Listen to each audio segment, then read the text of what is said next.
If it's a day called today, we're talking guitars and life. Well, welcome back, my friends, to another exciting episode of Ted Talks Guitars and Life. In this episode, we're going to prepare this guitar neck to be adjoined to Old Red. Old Red is the Telecaster that I bought for $50 American on the local marketplace.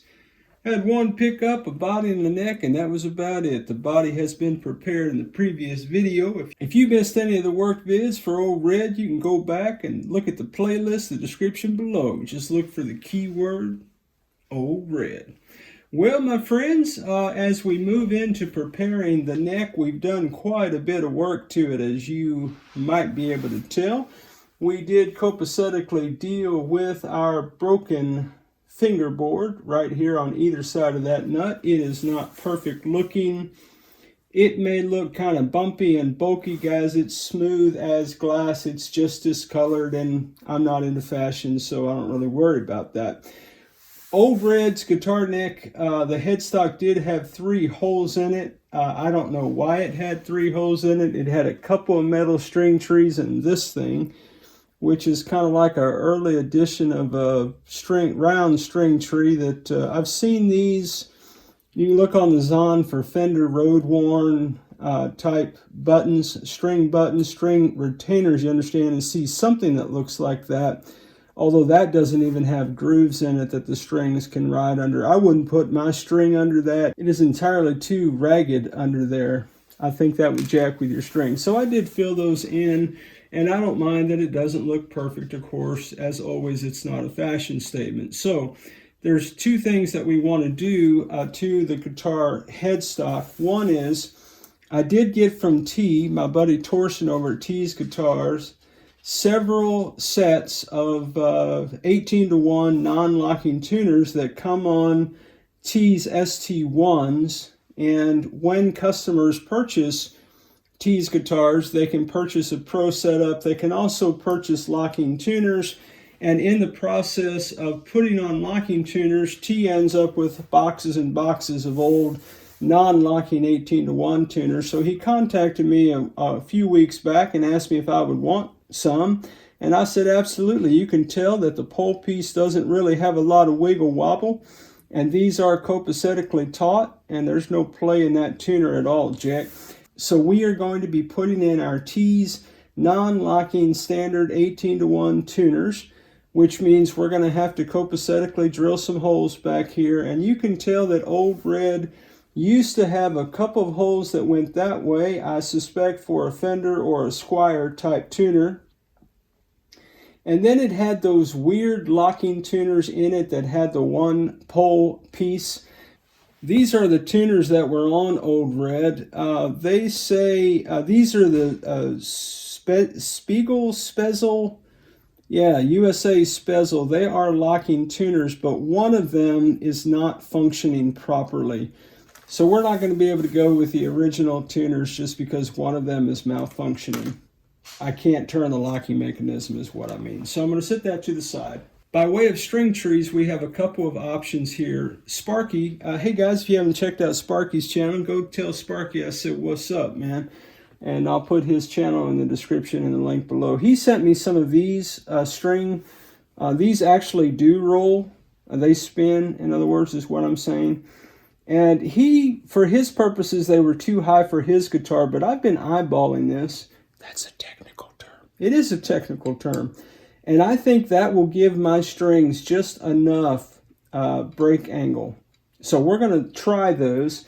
If that doesn't work, I've got the old Fender style rolling string trees, although these don't technically roll, you understand. It's just, they're fixed posts, but they do have the grooves for the strings, and they're much better than those old metal string trees. And we have, of course, in previous videos, copacetically dealt with our frets. We've cleaned and conditioned the fingerboard. Everything's leveled, everything's crowned, everything's polished. I think it looks pretty good, even after my handling of it while I was doing the back. Now, you may be looking at this guitar neck, and you might be thinking, man, Ted, that is a nice chocolate brown scenario you got going on there, Jack. How did you do that? Well, my friends, I'm glad you asked. Why don't you run out to the kitchen, grab yourself a Diet Coke and some popcorn, And let me show you what we did to get the old red guitar neck where it is right now, and then we'll get to work on it. Here we go. Buckle up.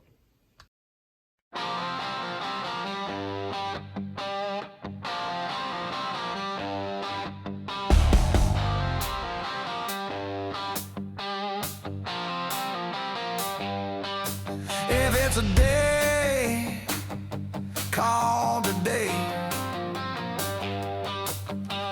come rain, sleet, or snow, we're talking guitars and a life jack. Get your popcorn and Diet Coke and come on to the show. Let's go.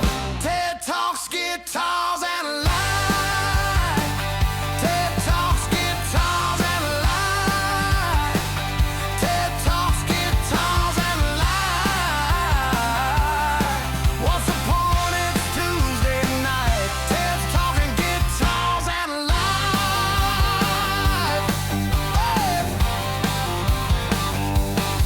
If it's a day called today,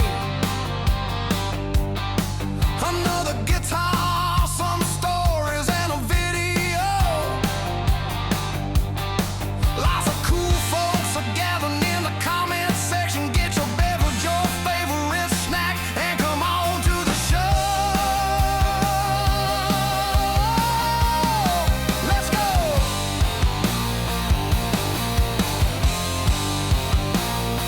Come on, Jack.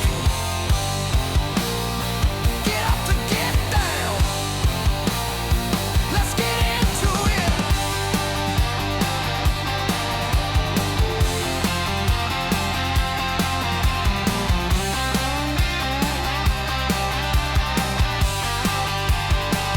Ted Talks Guitars and Life. Ted Talks Guitars and Life. Ted Talks Guitars and Life. Once upon it's Tuesday night. Ted's talking guitars and life.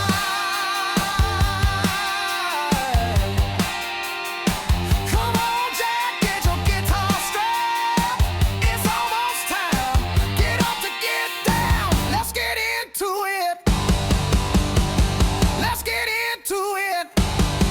Let's talk guitars and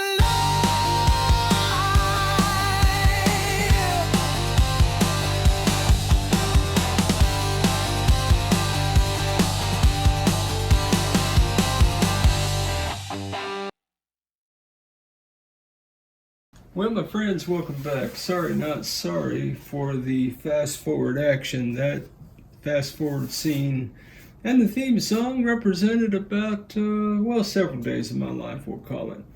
So I had originally started out with the neck by way of sanding it down, and I went with my favorite stain, which was Gunstock 231. However, the guitar neck really wasn't taking the stain, so I had to remove the stain, sand it down, stain it, sand it down, stain it, to where I got the neck where it would receive the color. And just about the time I got it, I ran out of stain. I don't even have the can. I think I chunked the can, guys. Anyway, it's Minwax Gunstock 231. If you hang on the channel, you've already seen me use that. Hey, if it's your first time, welcome, Jack. So after that fiasco, we opted for a little cocoa brown chocolate Rit dye mixed with, wait for it, mixed with a little bit of tangerine Rit dye. And that gave us kind of that brown, kind of reddish tint to it. And I like the look of that a whole lot.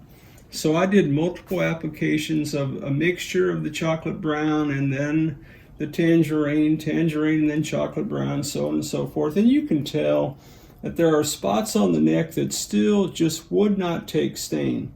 I decided I would leave that just like that, and we'll call that a little bit of character. By contrast, you'll see a couple places that took it really heavy in the paint. Yeah, guys, wood is wood. Wood does what wood does, I guess, guys. And I'm not a professional carpenter or a person who knows much about staining wood, so I just do the best I can.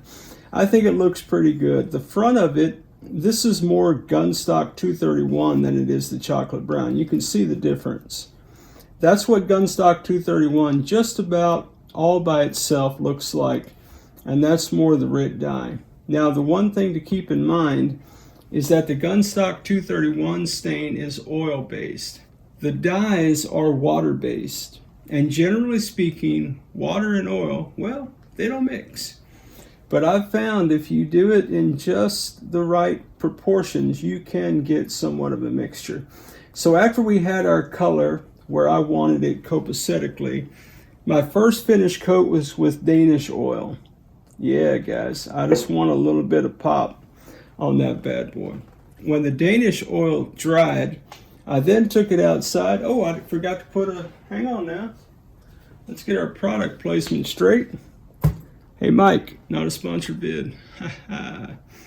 I shellacked that bad boy, just one coat. When the shellac dried, I then wet sanded the whole guitar neck with 3000 grit sandpaper, and she smoothed out really well. So then I topped it off with a little bit of finishing wax by Midwax, natural in color. Copacetically buffed that all in, and then I topped all that off with, you guessed it, my favorite Howard's feeding wax, Jack. Man, this guitar neck is silky smooth, guys. You ought to feel it, man. It is fantastic. All right, guys, let me get all the props out the way. Then we'll come back, we'll copacetically install these tuners and those string trees and get on down the road, Jack. Well, that's the plan anyway. Anybody remember that screw? Never mind. Oh, Frankie. Who loves you, baby? Who's Frankie? Well, look in the playlist, the description below. All your wildest dreams will come true. Stand by, guys. Well, all right. So I had an event that ran kind of late last night. So when I woke up this morning, I thought, you know, man, let me look at these old Sperzel tuners. I don't know, Yard, I'm probably not saying that right. These tuners, I opened them all up. This one has the least amount of grease, but maybe you can tell there's a little bit of grease in there. And all of these are consistently, you see how the cylinder is kind of bent right here? So I think that's part of the challenge of getting those in there just properly. But one of them was, you see how this is not level? It's kind of bent up a little bit. So I've just decided that deformity is probably okay. But what that deformity does is it messes with your mind when you go to screw that in. So you just kind of have to screw it in where it look crooked to you. So what I've been doing, I actually did it to all of these, and I thought, man, let me fire up the camera and bring the guys in. They'd love to see this, maybe, I don't know. So here you go, guys, USA Sperzel, okay? These are very expensive tuners, or were, the best of my understanding, and Googleage, and they're fairly dirty and all that. I haven't cleaned them, I'm just working on them. Okay, so I got my paw prints all over them. Anyway, so all of these, I can get the ferrule nut screwed down on all of them. All of them are now mostly taut, okay? And what I've been doing is, even though if I saw some old ancient grease in there, Chris, I've been filling these holes up, baby. Just jamming it in there, man, like that. Yeah, man. My brother said the more the merrier, so there you go. Oh, hey, sorry about your Phillies last night. This will timestamp the video for you guys, man. Sparky's Dodgers eliminated the Phillies last night in like the 11th inning. Crazy. I didn't watch it. I'm just really tired from my event last night. All right, guys. So I've decided to go with the Sperzel tuners. What's the worst case scenario? Worst case scenario is I put them on, they don't work out, and we go back to what I know will work. These Tease 18-to-1 tuners. Thank you, T. I'm just not going to be using those right now, baby. Because why would I keep these around in the shop? So it was either throw them away or try to fix them. So I attempted to fix them. All right. So I think I've got everything kind of in working order. Again, I just had to force a couple turns of some screws, and that's always a dangerous thing in general, particularly for me. It's the way things break when you force screws. But I was able to copacetically get everything out and back together. Now the cool thing about these tuners, you see how short that shaft is right there. That'll give us pretty good break off of the nut. And again, we need to put a nut in there. And I'm still thinking a Guyker red bone nut just for fun. Now, since I did fill those holes in, there's a little bit of a calculated risk here. He doesn't really calculate anything. Well, I do think about things while I do it. Thank you, Mr. Critic, very much. Good to see you this morning, by the way. Since I've filled those in, if I bore them out again to put these on, and they don't work out. In other words, when I get all these tuners under string tension and they don't hold tune or whatever, I decide to go a different way. Worst case, I'd have to go back in and have to refill those if I went to the other tuners where I would need a different hole placement. But at the end of the day, I figure that's kind of a low risk kind of a thing, guys. That's what I think. So I'm going to find a drill bit, and I'm going to take a little bit of my green tape from Sparky. Thank you, Sparky. I'm going to mark this drill bit. Yep, that happened. So clearly I scratched the headstock, which is okay. We'll call that character. So a lot of times when you see people drilling, what they'll say is, start in reverse instead of forward. Well, I didn't do that.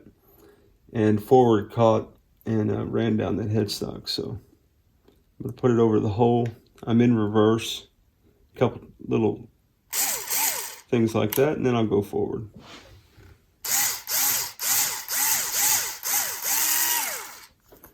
And one of the things I'm always mindful of, even though I've got tape on there, if that tape hits that wood and you keep forcing the drill down, that tape can ride up the drill bit. Your hole can get way too deep, and yeah, as we've said in past videos, you can go right through that headstock, baby. Shout out Superman. Oh, the Super Twins. It's quite the journey. Now that's ugly. But hey, it had character before. It's got character now. Check. Well, all right, guys. It is ugly, but it is accomplished. This was really tripping me up. This tuner spacing, this hole is a little bit more that way than all the others. I thought it was me, and it was a couple different times. So one lesson learned for me, at least one, even though there were original holes for these tuners, I did not recall until I hit the challenge this morning that they were not exactly pure in their placement. You can tell this is a little bit out of alignment. Okay. Now, the other lesson that I learned, I should have treated drilling the holes as if this guitar never had the holes in it to start with. What I mean is, I took a drill and just went after where the holes that I filled were. Those holes were not exactly pristine. Guys, look, 3 things are true today and every day. Number 1, not a luthier. Number 2, I'm not a professional. Number 3, all this channel has ever been, and I'm saying ever been, has been one man's journey with guitars and a lot of life. So anyway, our tuners are installed. I thought we'd do a fun thing while we're here. Let me get a toothpick of some kind.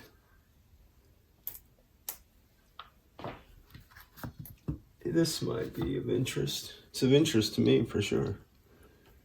Now again, whether or not I can get this, yep. I figure while we're here, we might as well check the ratio of these tuners. And if you're wondering why I'm not cleaning up my sawdust, it's because I'm going to have to drill holes for the string trees, I think. Again, if you see how, oh man, guys, they're staggered. Oh man. All right, guys, let me fix this mistake before we do anything else. Oh my goodness. What is it, this one? Okay. Of course, I put my socket up. Man, how's your day going, guys? Anybody working on anything as liberating as this? Oh, man. All right, let's see. Okay, guys, finally. All right, so we've got staggered tuners, okay? Why don't we just see the ratio of these bad boys? So let me kind of get us started here. How many licks does it take to get to the center of a Tootsie Roll Pop, Jack? One, 2, 3, 4, 5, 6, 7, 8, 9, 10, 11, 12. 12 to 1. All right. 12 to 1 staggered USA Sperzel locking tuners. They gonna work? I don't know. Okay, guys, say it with me. Clean your area. Headphones.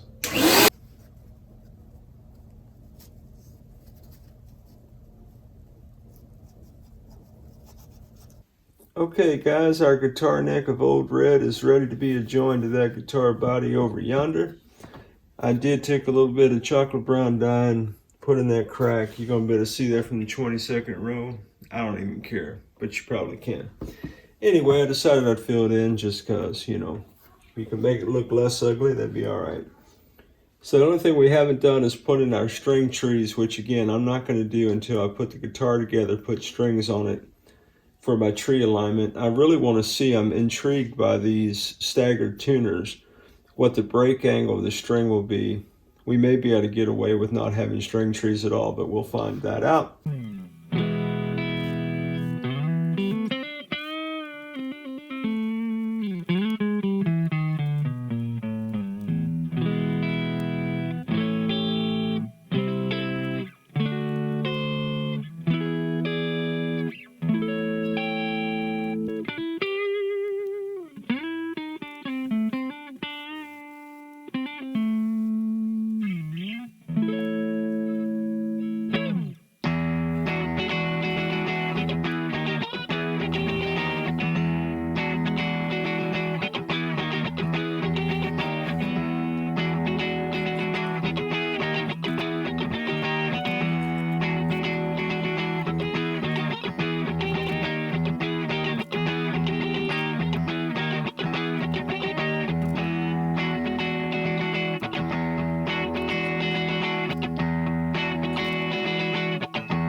Well, all right, my friends, we've got Old Red assembled, and we'll come back in the next video. We've got a whole lot of setup work to do. Primarily, I did have to sand this red Guyker nut on the sides of it just to get it to go in the slot. It is way too high, so we need to come back and we need to train this guitar up. We got a lot of setup work to do.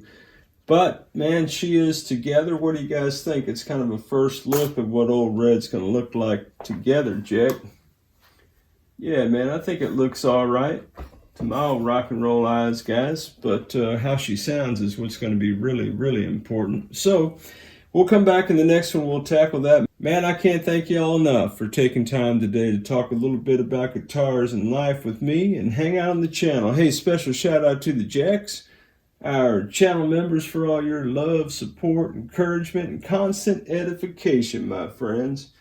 Man, oh man, you guys are the best. Well, as always, wherever you are in your guitar journey, I pray it's a long, smooth, safe, joy-filled ride for you, Jack. Hey, rock on with your bad selves, everybody. Catch you down the road.